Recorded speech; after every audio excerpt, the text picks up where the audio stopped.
वसईवरनं ठाण्यात यायचं झालं तर 4-5 तास लागतात. भिवंडीवरनं ठाण्यात यायचं असेल तर 3.5-4 तास लागतात. कांदेर कशेरीवरनं यायचा तर विषय संपलेला आता, बरोबर आहे. आम्ही शिवफाट्यावरनं आलो तर आम्हाला तेवढाच वेळ लागतो, बरोबर आहे. ठाण्यात खड्डे तेवढेच आहेत, बरोबर. सगळ्या गोष्टी असताना किती वर्ष आम्ही एकट्याने शिस्त पाळायची. म्हणजे आम्ही टिबल शीट बसलो की आम्हाला दंड, पण रस्त्यात खड्डे आहेत त्याचा काय.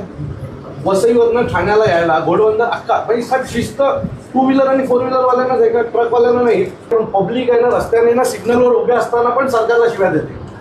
एक त्यात VVIP ठाण्याला कल्चर आलंय, बरोबर आहे. त्यांच्यासाठी रस्ते अडवले जातात. म्हणजे कुठला तरी कोणतरी एखादा फालतून आमदार येणार, मंत्री येणार आणि त्याच्यासाठी आम्ही ठाण्यावर उभे असतो बाईक घेऊन. तर जोपर्यंत आम्हाला या सगळ्यातनं निघता येत नाही ना तोपर्यंत नका लादू आम्हाला. आम्ही खूप कंटाळलोय. म्हणजे तुम्ही आम्हाला हे दंड किती आहेत माहिती आहे का सर? 2-2, 3 ही जी कामाला माणसं जातात ना 12,000 पगार नाही त्या माणसाला, त्याला एक रिक्षावाला साहेब त्याला 2 लाख रुपये दंड आहे. म्हणजे रिक्षाच्या किमतीपेक्षा जास्त त्याला दंड आहे. आता तो त्याला दंड का पडतो साहेब? एक तर तो 3-4 घेतो, मान्य चूक आहे. अडचण काय माहिती का, त्याला तर पहिलं ठाणा स्टेशनला पोहोचायला 15 मिनिटं लागायची, आता 1-1 तास लागतो.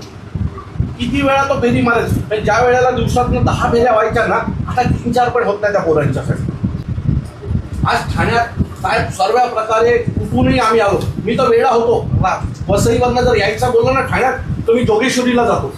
जोगेश्वरीवरून याला येतो, पवईला येतो आणि पवईवरनं ठाण्यात येतो साहेब. मी घोडबंदरनी येत नाही. हे 1.5 किलोमीटर 2 किलोमीटरचं अंतर येणं, क्रॉस करून येणं मला सोपं आहे की असा 10-12-14 किलोमीटरचा फेरा मारून येणं सोपं आहे. मी 14 किलोमीटरचा फेरा मारून येतो साहेब ठाण्यामध्ये. भिवंडीमध्ये साहेब भिवंडीची आजची परिस्थिती आहे ना की आम्ही जर पदाधिकाऱ्यांना फोन केला आणि ठाण्यात बैठकीला यायला या म्हटलं ना तर ते हात जोडतात, साहेब नका ना, आम्ही नाही येणार बैठकीला. साहेब यायला 2.5 तास लागतात, जायला 2.5 तास लागतात, 5 तास लागतात. यात आम्ही गावाला जाऊ आमच्या.